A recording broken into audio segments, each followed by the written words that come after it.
श्री सद्गुरु महाराज की जय। नमामि अमित ज्ञान रूपम कृपालम अगम बोध दाता सुबुद्धि निधि विशालम क्षमाशील यति धीर गंभीर ज्ञानम धर्म कील दृढ़ थीर समधीर ध्यानम जगत त्राणकारी अघारी उदारम भगत प्राण रूपम दयागुण अपारम नमो सद्गुरु ज्ञान दाता सुस्वामी नमामि नमामि नमामि नमामि। श्री सद्गुरु महाराज की जय।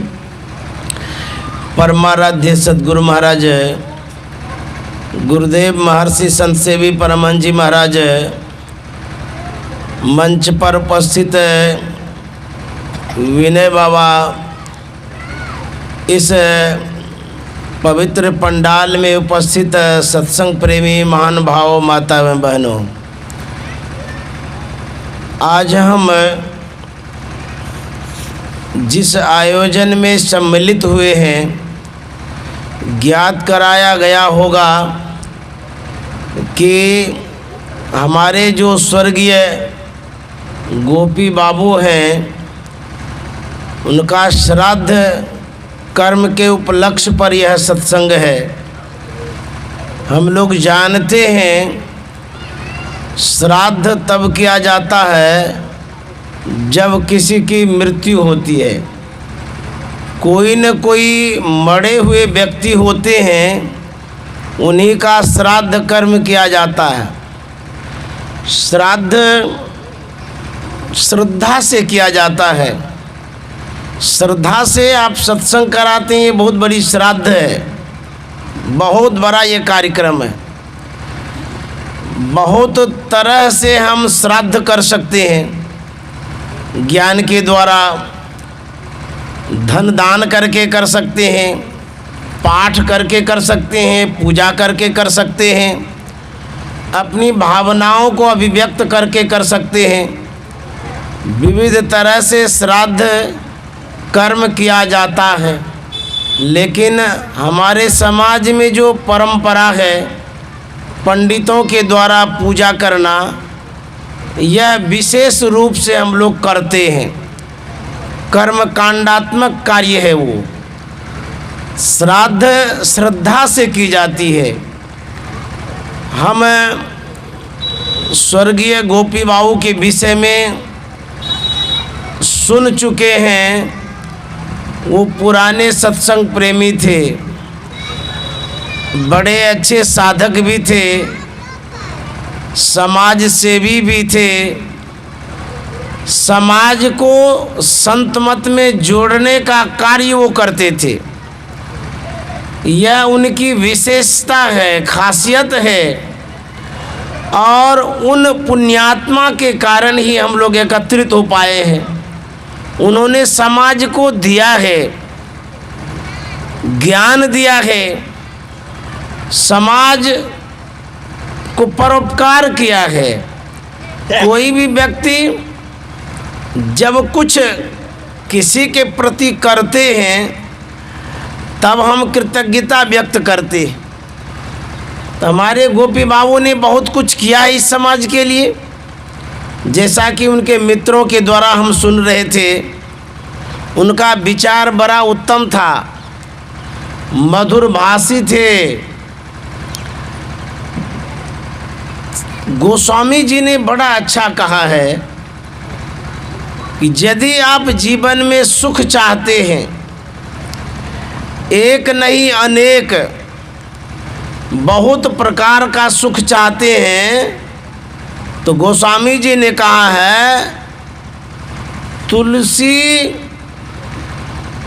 मीठे वचन से सुख उपजत चहुँ ओर, वशीकरण यह मंत्र है, तजदे वचन कठोर। यह जो मधुरता है मानव के अंदर में, यह वशीकरण मंत्र है किसको बस करने का है?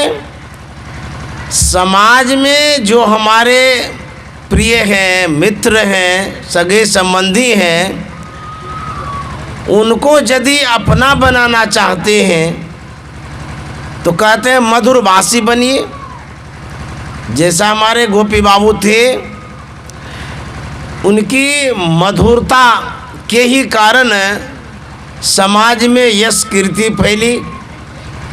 तो यह जो वचन है जो हम बोलते हैं, यह हम समाज को अपने अंदर की भावनाओं को व्यक्त करते हैं, देते हैं। उपनिषद में लिखा हुआ है सत्यम ब्रूयात प्रियम ब्रूयात। सत्यम ब्रूयात और प्रियम न ब्रूयात। इसका मतलब हुआ सत्य बोलिए लेकिन प्रिय बोलिए। सत्यता आप में है लेकिन प्रियता भी होनी चाहिए, प्रिय भी होना चाहिए। एक आदमी कहा करते हैं हम तो सही ही बोल रहे हैं ना, इनको कड़वा लगता है। लेकिन महापुरुषों ने कहा आप सही बोलते हैं लेकिन उसमें सत्य सुहाता वचन कहिए। गुरु महाराज ने कहा सत्य हो लेकिन सुहावना हो, सुहाने वाला हो, प्रिय वचन हो।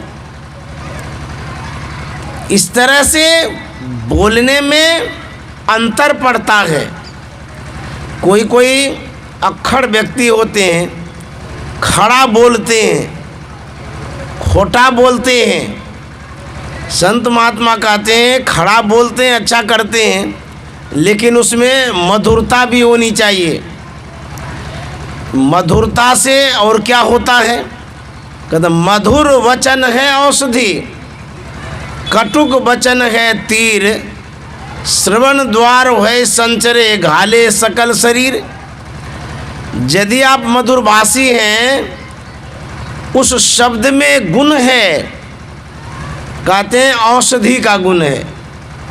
कोई बीमार है, उनको प्रोत्साहित करिए तो बल मिलेगा, उनके अंदर में ऊर्जा उत्पन्न होगी, उसका मनोबल बढ़ेगा।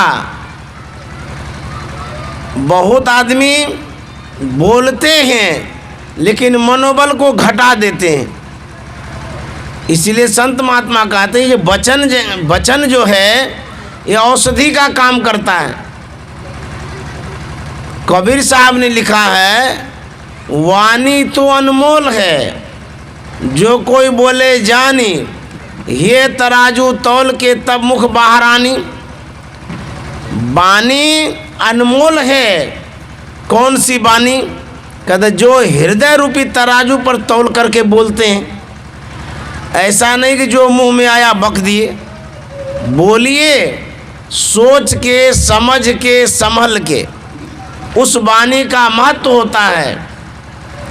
भगवान श्री राम जब 14 वर्ष के लिए जंगल गए थे, रात्रि में पर्णकुटी में विश्राम कर रहे थे। उसकी देख रेख में गुहनिषाद और लक्ष्मण था। रात्रि में दो व्यक्ति जब होते हैं तो स्वाभाविक है बात करेंगे। गुहनिषाद अपनी भावनाओं को व्यक्त करता है लक्ष्मण के सामने। लक्ष्मण बोलता है। रामचरितमानस को पढ़ेंगे तो पता चलेगा लक्ष्मण किस तरह से बोलता है। लिखा हुआ है बोले लखन मधुर मृदुबानी। लक्ष्मण बोलता है कैसी बानी? मधुर मिठास भरी बानी। इतना ही नहीं, मधुर मृदुबानी तक ही नहीं रुके हुए हैं। हम सत्य बोलते हैं, मधुर बानी में भी बोलते हैं, ये भी ठीक है। लेकिन गोस्वामी तुलसीदास जी महाराज कहते हैं उसमें यदि ज्ञान विराग भक्ति रस हो तो सोने में सुहागा वाली बात हो जाती है।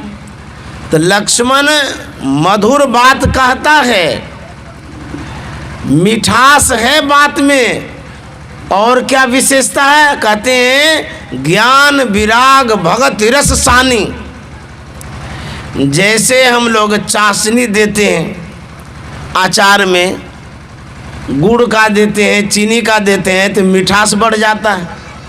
उसी तरह से वाणी में यदि ज्ञान युक्त वाणी हो, उसमें वैराग्य भी हो, अब भक्ति का रस भी हो, तब क्या कहना चाहिए? पूर्ण वाणी उसको कहेंगे, संपूर्ण वाणी कहेंगे, कल्याणकारक वाणी कहेंगे। तो लक्ष्मण बोला है ज्ञान विराग भक्ति रस सानी। इस तरह से वाणी का प्रभाव पड़ता है, उनके वचनों से वह गुह निषाद प्रसन्न होता है। उसी तरह से हमारे जो गोपी बाबू थे, जिन्होंने अपनी वाणी से, मधुर वाणी से लोगों को प्रभावित किया, तभी तो हम लोग गुणगान कर रहे थे, उनका भी नाम ले रहे थे, और उनके ही विचारों के अनुरूप हम लोग सत्संग भी कर रहे हैं। वहीं रोका करिए। तो यह वाणी का प्रभाव है। गुरुदेव महर्षि संत सेवी जी महाराज ने कहा, वचन हो प्रिय मधुरम, वो जीवन स्वावलंबी हो। वचन कैसा हो? प्रिय हो, मधुरता युक्त हो। एक राजा था, रात में स्वप्न देखता है। वह देखता है कि मेरा सब दांत झड़ गया है। प्रातःकाल अपने दरबारियों से स्वप्न की बात बताता है, उसका फलाफल जानना चाहता है। कोई उत्तर नहीं दे पा रहे थे। पंडितों को बुलाया गया। राजा साहब ने स्वप्न की बात पंडितों के सामने रखा कि मैंने रात में स्वप्न देखा, मेरा सब दांत झड़ गया है, इसका क्या फलाफल होता है? पंडितों ने कहा, इसका फल यही होता है कि आपके जीते जी सब आपके परिजन मर जाएंगे। राजा को बड़ा गुस्सा आया कि क्या ही बक दिया। इतना गुस्सा आया, दरबारियों से, सिपाहियों से आदेश करता है, इसको हाथी के पैर के नीचे कुचलवा दो। मरवा दिया उसको। पंडित जी चले गए संसार से। पुनः ज्योतिष को बुलवाया गया। ज्योतिष से राजा ने कहा कि मैंने जो स्वप्न देखा रात में, मेरा सब दांत झड़ गया था, इसका क्या फलाफल होता है? ज्योतिष कहता है कि राजन, आप बड़े भाग्यशाली हैं, दीर्घायु हैं, लंबी आयु वाले हैं। आप के जितने परिजन हैं, सबसे लंबी उम्र वाले आप ही हैं। इतना जो कहा, राजा ने उसको इनाम में हाथी दे दिया। बातों हाथी पाइए, अब बातों हाथी पाओ। बात से इनाम मिलता है और बात से बदनामी भी होती है। आज जो हम लोग यहाँ एकत्रित हुए हैं, एक गोपी बाबू के बात पर हुए हैं। क्यों? उनके बातों को आपने सुना है, समझा है, सीखा है, माना है। आज देखिए उनको कितना हम लोग मानते हैं, उनके परिजन कितना मानते हैं उनको, उनके विचारों को मानते भी हैं, सम्मान भी देते हैं। आज मुझे कुप्पा घाट से बुलाया और भी महात्माओं को बुलाया। क्यों? उनका विचार उत्तम था, माननीय था, अनुकरणीय था, सत्संग के प्रति विशेष लगाव था। उसी के सम्मान में हम लोग एकत्रित हुए हैं। उन्होंने कितना अच्छा काम किया। इसलिए कहते हैं समाज में, परिवार में मधुर भाषी बनेंगे तो आपका सम्मान होगा। किसी से विवाद करना नहीं चाहिए। तुलसीदास जी महाराज ने लिखा है, तुलसी या संसार में भांति भांति के लोग, सबसे हिल मिल के रो नदिया नाव संजोग। जब नदी पार करते हैं, जिस नाव से पार करते हैं, बहुत यात्री होते हैं नाव पर, थोड़ी देर के लिए सब घुल मिल जाते हैं, लेकिन जब नाव से पार हो जाते हैं, नदी पार हो जाते हैं, पुनः दोबारा उतना ही व्यक्ति उस नाव पर एक साथ हो, ये असंभव है। कौन कहाँ जाते हैं, नहीं जाते हैं, कोई ठिकाने, कोई मर भी जाते हैं। उसी तरह से गोस्वामी तुलसीदास जी महाराज कहते हैं, यह जो मिलन हुआ है हम लोगों का, ये नदिया नाव संजोग है। सच में मैं पहली बार यहाँ आया हूँ, ये संजोग है। जिनको आना चाहिए था वो तो आ नहीं पाए, लेकिन मेरा सौभाग्य था, मैं यहाँ आ गया। ये नदिया नाव संजोग है, इसलिए सबसे हिल मिल के रहना चाहिए। जो गोपी बाबू ने आदर्श दिया, हम लोगों को अपने आचरण से जो सिखाया है, उसके अनुरूप चलना चाहिए। जीवन पर्यंत उन्होंने सत्संग किया, ध्यान किया, हम लोगों को उस ओर जोड़ा है, इसलिए वो धन्य हैं। हम लोग भगवान श्री राम के उपदेश को सुने। भगवान श्री राम प्रजागणों को बुला करके कह रहे थे, क्या कह रहे थे? बड़े भाग मानुष तन पावा, असुर दुर्लभ सब ग्रंथ ही गावा। जब व्यक्ति अपने मन में खुश होता है, प्रसन्न होता है, परोपकार की भावना से मन की बात जरूर बताना चाहता है। यदि उस बात से दूसरे को लाभ पहुँचे तो हम जरूर बोलते हैं। जैसे हमारे गोपी बाबू थे, वो जरूर सत्संग कराते होंगे, करते भी होंगे, लोगों को बुलाते भी होंगे। क्यों? इसलिए कि उनको संत मत की बातें जो स्मरण में थी, वो बातें अच्छी लग रही थी। उनके मन में होता होगा कि ये बात यदि समाज के लोग सुनेंगे तो सुधरेंगे, यही भावना होगी लोगों को एकत्रित करने की। ठीक उसी तरह से भगवान श्री राम अपनी भावनाओं को व्यक्त करने के लिए गुरुजन, पुरजन, सज्जन, समाज के लोगों को एकत्रित करते हैं, बुलाते हैं और अपनी भावना रखते हैं। कहते हैं ये जो मनुष्य का शरीर मिला है, बड़े भाग्य से मिला है, बड़ा सौभाग्य है जो मानव का शरीर मिला। बड़े भाग मानुष तन पावा, असुर दुर्लभ सब ग्रंथ ही गावा। देवताओं को भी ये दुर्लभ है जो हम लोगों को मिला है। नर्तन दुर्लभ देव को सब कोई कहे पुकार, सब कोई कहे पुकार, देव दे ही नहीं पावे। ऐसे मूर्ख लोग स्वर्ग की आस लगावे। तुलसी साहब कहते हैं यह देव दुर्लभ शरीर मिला है, इस देव दुर्लभ शरीर से दुर्लभ काम करना चाहिए। तो गुरु महाराज ने लिखा है, छन छन पल पल समय सिरावे, नर्तन दुर्लभ फिर नहीं पावे।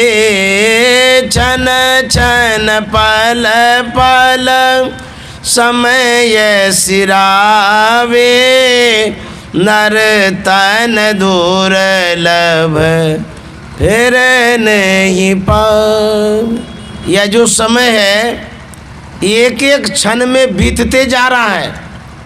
बालापन में थे, युवापन में आए, युवापन से वृद्धापन में आए, अभी संसार से चले जाएंगे।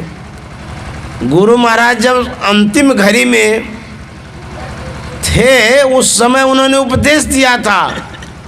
कबीर साहब की वाणी को उन्होंने कहा था, सुकृत कर ले नाम सुमर ले, खो जाने कल की जगत में खबर नहीं पल की।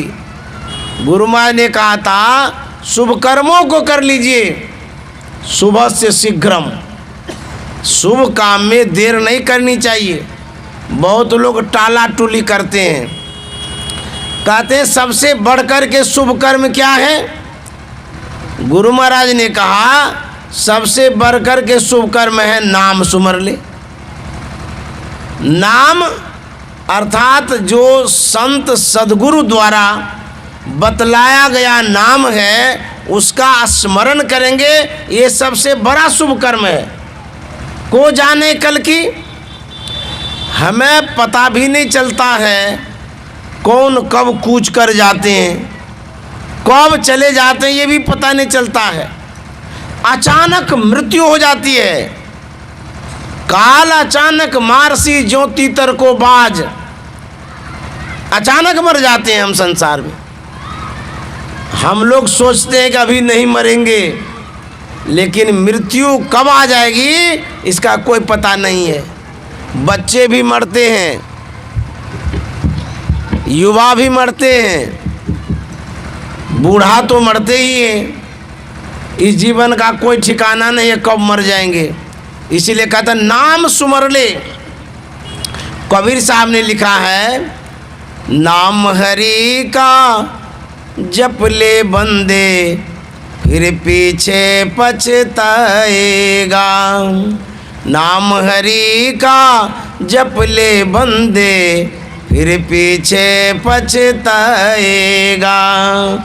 तू कहता है मेरी काया, काया का गुमान क्या।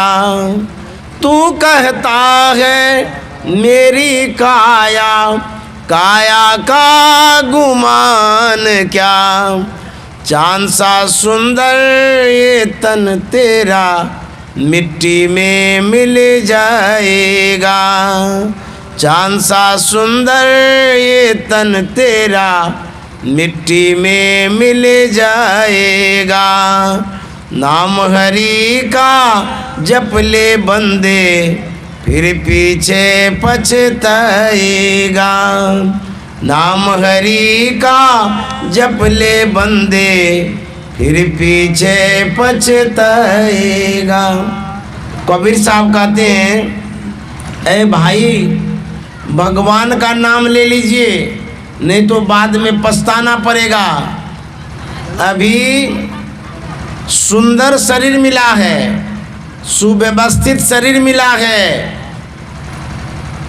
अभी हमारे मुंह में आवाज है, भगवान का नाम ले लीजिए। और यदि अभी भगवान का नाम नहीं लेंगे और दूसरे जन्म में मुंह का शटर बंद कर देंगे, गूंगा बना के भेजेंगे, मत लो नाम। अभी भगवान ने सुंदर आंख दिया है टीवी देखने के लिए, नहीं नहीं, संत दर्शन के लिए। साधना जब करते हैं अंतर में सद्गुरु के स्वरूप को देखने के लिए आंख दिया है। यदि इस आंख से बाहर में दर्शन नहीं करेंगे और अंतर में यदि नहीं कुछ देखेंगे, यह जो आंख है बाह्य आंख, दूसरे जन्म में इसका भी शटर बंद कर देंगे, अंधा बना के भेज देंगे। तो भगवान ने मनुष्य का शरीर दिया है भगवान का नाम लेने के लिए, संत महात्मा का दर्शन करने के लिए। हाथ में बल है, इस हाथ से किसी को उठा दीजिए, गिरे हुए को सहारा दे दीजिए, सहयोग कर दीजिए। नहीं तो ये हाथ खाली खाने के लिए है, उठा उठा के मुंह में डालते जाओ। इतना सा ही काम करने के लिए भगवान ने नहीं दिया है, परोपकार के लिए दिया है, पुण्य के लिए दिया है, धर्म के लिए दिया है। परमाराध्य सद्गुरु महाराज वैराग्य अवस्था में थे, वो यत्र तत्र जाया करते थे। एक बार किसी धनाढ्य व्यक्ति के घर पर गए। जितने बड़े वो पैसे में थे उतने ही वो विनम्र भी थे, बड़े अच्छे सज्जन थे। गुरु महाराज को कई दिन तक रखा गया बड़ा सम्मान के साथ।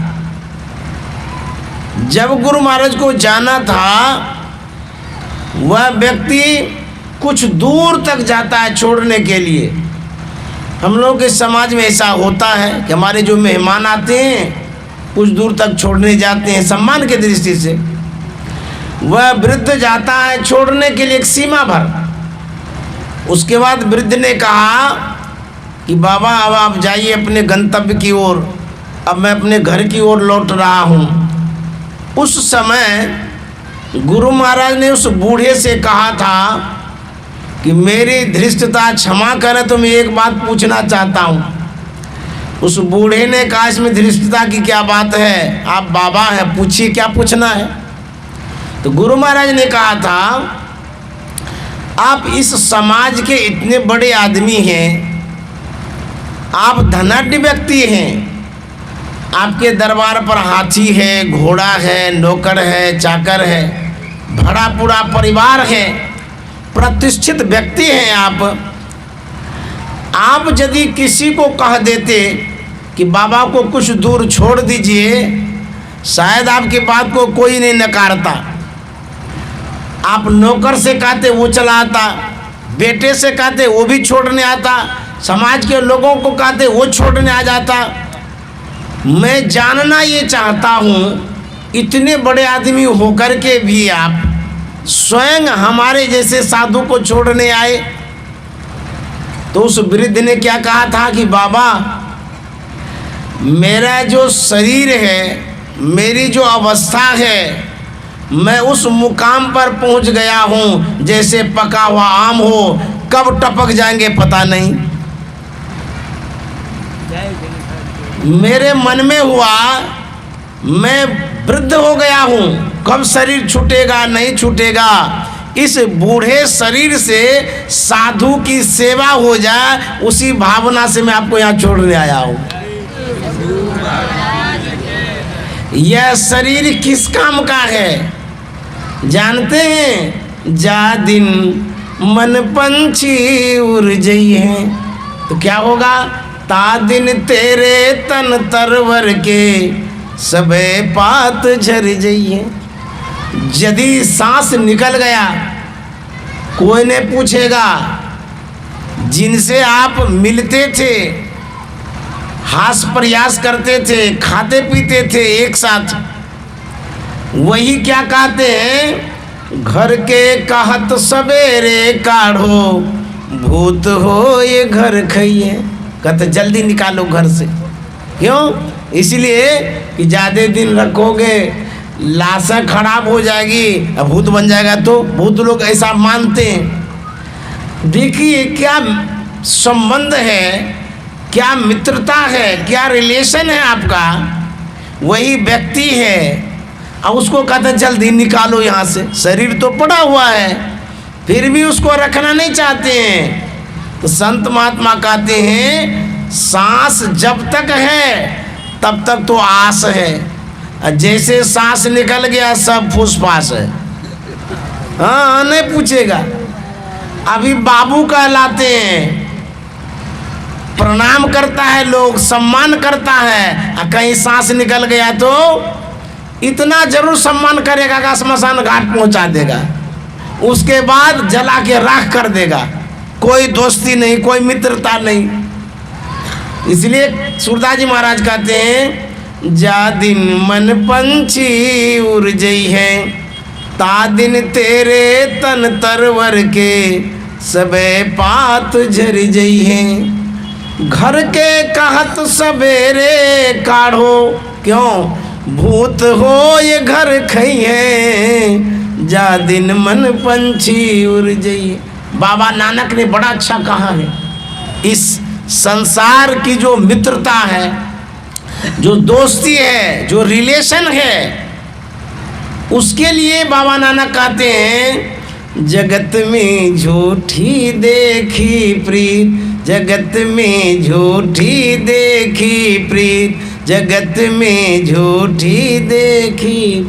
कहेंगे ये कैसी बात है, झूठी कैसे प्रीत थी, मेरी तो सच्ची प्रीत थी, सच्ची मित्रता थी, कैसे झूठे कह दिए। बाबा नानक संत थे, वो झूठ नहीं कह रहे हैं, इसलिए कह रहे हैं कि सब झूठी प्रीत है कि आप कहाँ तक नाता निभाते हैं। उनके साथ तो जाते नहीं, उसको छोड़ के चले जाते हैं, सब कुछ तो यहीं छूट जाता है। मित्रता सांस भर निभाते हैं, उसके बाद मित्रता नहीं रहती है, आप अलग हो जाते हैं, वो अलग चला जाता है। धनानि भूमो पशुओ ही गोष्ठे, नारी गृहा द्वारानि सखा श्मशाने, धर्मानुगो गच्छति जीविए का। धन धरा पर धरे रह जाता है, आप अकेले चले जाते हैं। यह जो पशु है पशुशाला में बंधे रह जाता है, उसको छोड़ के चले जाते हैं। नारी बेचारी घर से बाहर करके रह जाती है, उसे छोड़ के चले जाते हैं। जो सगे संबंधी मित्र है यहाँ से श्मशान घाट तक ले जाता है, उसके बाद अपना घर आ जाता है, क्या साथ जाता है। इसीलिए बाबा नानक साहब कहते हैं जगत में झूठी देखी प्रीत, जगत में झूठी देखी प्रीत। अपने ही सुख सो सब लागे, अपने ही सुख सो सब लागे, क्या तारा क्या मीत, जगत में झूठी देखी प्रीत, जगत में झूठी। एक गांव में एक घर में आग लग गई, जितने बड़े बुजुर्ग थे सबके सब भाग गए, निकल गए घर से। आग से घर घिर गया, संजोग से एक छोटा नन्हा मुन्ना बच्चा छूट गया, हड़बड़ में सबके सब भागे, वो छूट गया। जब आग से घिर गया था घर, एकाएक उनके परिजन को याद आ गया कि मेरा बच्चा तो अंधेरे में रह गया। अब देखिए, अपने अपने सुख के साथी हेरन को सुख तेरे। अब होता क्या है, वह व्यक्ति कहता है नौकर से, वो बच्चा रह गया अंदर में, ला दो, जितना पैसा चाहिए दे देंगे। अरे भाई आपका बच्चा है, आप स्वयं क्यों नहीं जाते हैं? क्योंकि आपको मरने का डर है कि जल जाएंगे हम। पैसा देते हैं नौकर को कि ले जाओ उसको ले आओ, तो नौकर का जान नहीं है क्या? तो गुरु महाराज ने कहा अपने अपने सुख के साथी हेरन को सुख तेरे। मेरो मेरो सबे कहत है इत सो बांधो चीत, मेरो मेरो सब कहत है इत सो बांधो चीत। अंतकाल संगी नहीं को, अंतकाल संगी नहीं को, यह अचरज की रीत, जगत में झूठी देखी प्रीत, जगत में झूठी देखी। अंतकाल में कोई साथ नहीं जाता है, इसलिए कहते हैं यह धन धाम कुटुंब कबीला सब स्वार्थ के चेहरे, अपने अपने सुख के साथी हेरन को सुख तेरे। आपके सुख को कोई नहीं हेरे तो क्या करना चाहिए? गुरु महाराज ने कहा है क्या सोबत गफलत के मारे, जाग जाग मन मेरे, अंतकाल संगी नहीं को, संग न चल को तेरे। क्या सोबत गफलत के मारे, जाग जाग मन मेरे। कहते मन को जगाइए, मन को उठाइए, भजन में लगाइए, यही सार काम है, निज काम है, अपना काम है। नहीं तो छोड़ के तो सब जा ही रहे हैं, यही साथ में जाएगा। इसलिए संत महात्मा कहते हैं नाम ले लीजिए। कबीर साहब ने कहा नाम हरि का जप ले बंदे, फिर पीछे पछताएगा। नाम हरि का जप ले बंदे, फिर पीछे पछताएगा। वहाँ से क्या तू लाया बंदे, यहाँ से क्या ले जाएगा। वहाँ से क्या तू लाया बंदे, यहाँ से क्या ले जाएगा। मुट्ठी बांधे आया जग में, हाथ पसारे जाएगा। मुट्ठी बांधे आया जग में, हाथ पसारे जाएगा। नाम हरि का जप ले बंदे, फिर पीछे यह जो कबीर साहब ने कहा है, सत्य कहा है, सही कहा है। कुछ नहीं साथ में जाएगा, अचानक मृत्यु होगी, सब कुछ छूट जाएगा। लेकिन जब सत्संग और भजन करेंगे, यह संस्कार साथ जाएगा। तो जो साथ जाएगा उसको अभी से संग्रहित करिए, और जो साथ नहीं जाएगा उससे अलग रह जाइए। यही संतों का उपदेश और आदेश है। आज हम लोग गोपी बाबू के स्मरण में, याद में, श्राद्ध कर्म के उपलक्ष्य में सत्संग कर रहे हैं। और वह पुण्यात्मा धर्मात्मा स्मरणीय है, आदरणीय है, सम्माननीय है, जिन्होंने इतना अच्छा काम किया, सत्संग ध्यान किया। और गुरु महाराज ने यह वाक्य दृढ़ता के साथ कहा है कि जो जीवन भर सत्संग ध्यान करेंगे उसको मनुष्य का शरीर अवश्य मिलेगा। तो उन्होंने सत्संग ध्यान किया। यदि मोक्ष और मुक्ति नहीं भी मिले तो मनुष्य का शरीर तो मिलेगा, उसके बाद भजन करेंगे, मोक्ष को प्राप्त करेंगे। इसलिए उनके विषय में कुछ सोचना ही नहीं है। उनके विषय में यही सोचिए कि उन्होंने बहुत अच्छा काम करके किया, बहुत अच्छा किया। और आज हम लोग उनके नाम पर एकत्रित हुए हैं। उन्होंने सत्संग ध्यान किया, पुण्य किया, इसीलिए मैं उन्हें भावांजलि, श्रद्धांजलि अर्पित करता हूँ गोपी बाबू के लिए, और उनके परिजन के लिए शुभकामना व्यक्त करता हूँ। सब कुशल रहें, मंगल से रहें, और ध्यान भजन सत्संग करते रहें। गुरु महाराज के चरण शरण में रहेंगे, सबका कल्याण होगा। श्री सद्गुरु महाराज की जय।